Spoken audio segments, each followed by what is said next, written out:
Okay, YouTubers, this is Joe from ArtAlienTV. Another quick game of interplanetary I Spy going on here. Back on Mars, back in Kale Crater. Update on the Mars Sphinx. Now, this is a quick overview of some of the different viewpoints of the Sphinx, taken over different sols, even on different years, by the Curiosity Rover as it traversed along the bottom of the lake bed at Mount Sharp. So the story's also made it into the press.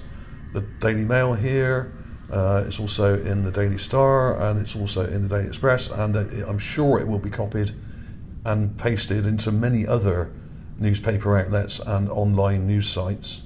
I will put links to these below in the description, as I will with the image links as well, so you can check them all out on the Gigapan, because this thing does appear in multiple sols. This is one of the clearest ones, 620. And you can see here it's a complete side view, and you can tell that that is joined. You can tell that the head is actually joined to this structure here, and you can see this rather dark thing here quite well, and a rather straight structure at the back here. Now, of course, this is probably heavily eroded. It may be millions of years old, it may not be, it may only be thousands of years old. I'm guessing it may have been built around the same time as the Great Sphinx in Egypt at Cairo, and may have even been built or designed by the same people. Who knows? Don't rule anything out when it comes to Mars. We are still only touching the tip of the iceberg here. So I'm going to show you very quickly the other angles I've got here. Now, this is the one I showed in part one, the original video, and you can see that this has been enhanced. I've played with the contrast on this. You can see this door-like structure at the front here, which I think may be an entrance to it, or perhaps something next to it. Now, on this angle, we're seeing the Sphinx almost from the front here at a slight angle, so it's almost looking towards us, but not quite. We can only see one eye and the nose and the mouth, but this is an angle. This is a sort of 30-degree angle or something like that, so this is not completely side on, but that is probably the best view you'll get of it. It does show in lots of other sols. That was 654.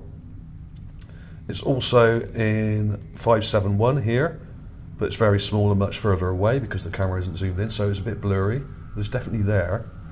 It's also 647 here. It's also much further away and a bit blurry, but it's definitely there. And you can see what looks like hair coming down, or some kind of structure coming down here, off the top of the head and the back coming down. That may well be carved hair or a mane of some sort. You can also see it here in 468, but this is taken also from much further away and is a much lower quality image. But this is the back of the Sphinx. This is the back end, and it looks like there's some kind of straight structure on the back here with blocks or something. So, but this is a heavily pixelated image, so there's not much to be gained from that one. So there's at least 5 or 6 sols that this appears in, but the best one is 620. And here's the clip from 620 that I just showed you on the Gigapan, and you can see that straight structure on the back there, but which we can see from the other angle. So not really sure what that is, but there's probably heavily eroded, and some of the rocks or stone blocks may have come away, showing some of the inner structure or something like that. Who knows? But the face detail isn't so good on this one. You can see more of an ear here, or what could be construed as an ear. And there is something hanging down here, it seems. So this may well be hair, or carved braided hair or something like that, much like you would see on some of the ancient Babylonian sphinxes. Not so much like the Sphinx we see in Egypt, but that is not the only Sphinx. And in fact, there are different styles of Sphinx, going back even further than the Egyptian civilization. And in many cultures around the world, not only in India and Egypt, North Africa, but also you've got in Persia and all over the world. So sphinxes were part of ancient sort of culture across the world, it seems. So there we go. I mean, there's lots of different angles on this thing, so it's definitely there. The question is, how old is it, and who carved it? This does show that there was most likely a highly intelligent civilization living on Mars in the past, and there may even be remnants of that civilization underground on Mars now.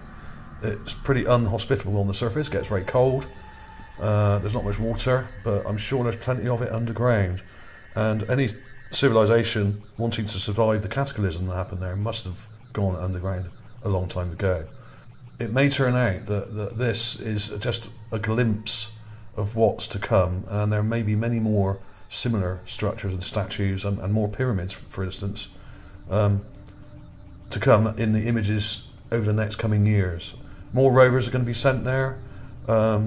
Whether they'll be sent to Gale Crater again, I doubt it, but Gale Crater, as I've said before, is part, or may have been a capital of an ancient civilization with a port and the huge pyramids and stuff up on Mount Sharp, as I've shown in my other videos.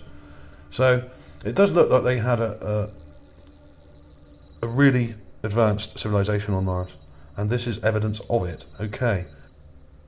So as I said, yes, I will have clips of these all in at the end of the video, and I'll put the clips in as well from the part 1, so you can compare them back to back and see what detail you can pick out, because obviously the different angles show the same thing as we got here, but there's a lot more detail to be had in this one because it's much closer than this one. Even though this one is good, it's kind of facing away from us slightly and we can't see so much facial detail, but there is some detail here, and you can see the back of the head much more clearly here. So there's detail there, and that black or dark object, which may be an entrance, does look more like it's joined to this structure now from this angle. So there is detail to be gained from these, and even though some of these are much further back, you can still make out that there's something here hanging down. You can still make out that door-like structure, and you can even see the face. Even though it's heavily pixelated here, it does show still fairly clearly, even though that's about a mile away at least, with less level of zoom. So there we go, folks. A sphinx is a sphinx. There are lots of people online slagging this off, saying it's pareidolia, faces in the cloud, the usual nonsense we get from idiots who've never done any research. They're just following the party line. I don't know who these people are, what their motives are, but they're deliberately trying to scupper this kind of research for some reason. They may have religious reasons for that, I don't know. But try and ignore them, I do.